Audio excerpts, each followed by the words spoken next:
in the right area. For example, and this is the elephant in the room, it is common knowledge that the book and research allowance is just a salary top-up. Oh, it is true, we all wait for it and we take it.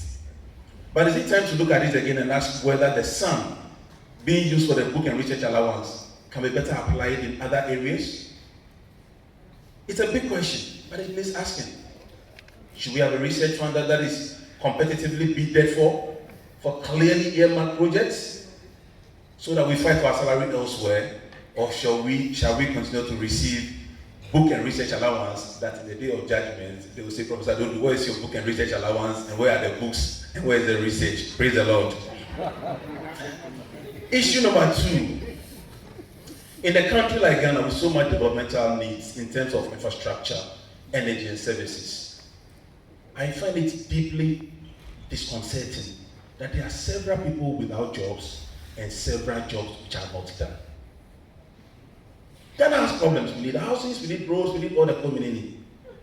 And they have not been done. And we have people who don't have a job, and they are trained, and they are skilled.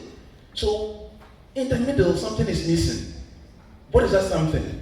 And really, if the scientists cannot get up and move from our labs, then we're in trouble. So the question is, can the Science Association take on the challenge of using Ghanaian science, Ghanaian academic expertise, Ghanaian raw materials, Ghanaian professionals to build the schools, the houses, the hospitals we need? Can we confront government with a bold approach that government, we are ready, take us on and judge us by how we deliver? This may sound simplistic, but that is what our colleagues have done everywhere. India, China, no country developed without an assertive, strong, bold, and courageous scientific community.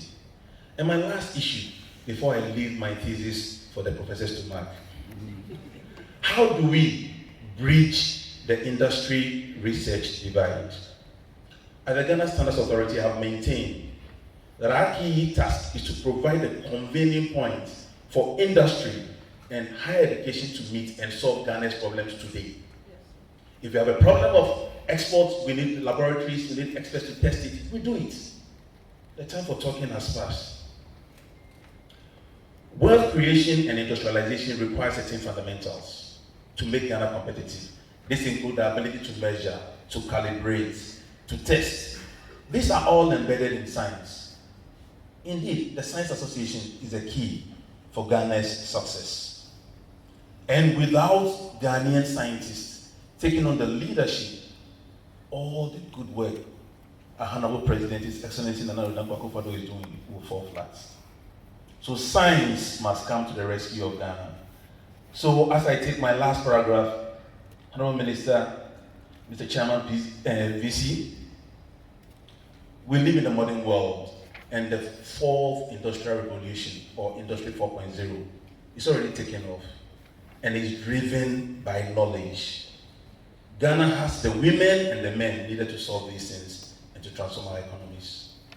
However, the great men and women of Ghanaian science rarely want to stand up to be counted because they'll be labeled as belonging to one party or the other, one tribe or the other, one religion or the other, or they'll be misquoted. I'm sure they'll be misquoted and underquoted or overquoted in the press. But in a liberal democracy, these things must happen because we have chosen to go to the path of democracy rather than dictatorship.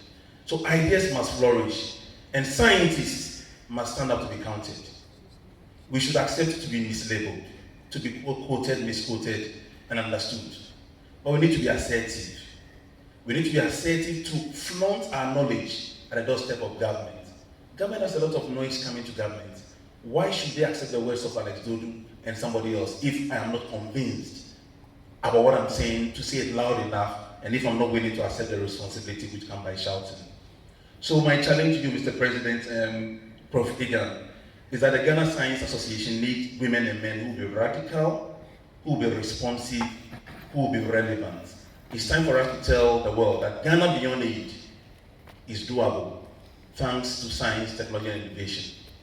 What we need are 4 ingredients: audacity, courage, passion, and the resolve to succeed. history will not forgive us if we fail. We have a challenge and we must rise up to it. So, honorable professors, I believe I've given enough findings in respect of the null hypothesis. I'll rest my case and I'll wait the verdict of the external assessors as to whether I've given enough unbiased evidence in support or rejection of the null hypothesis. God bless us all.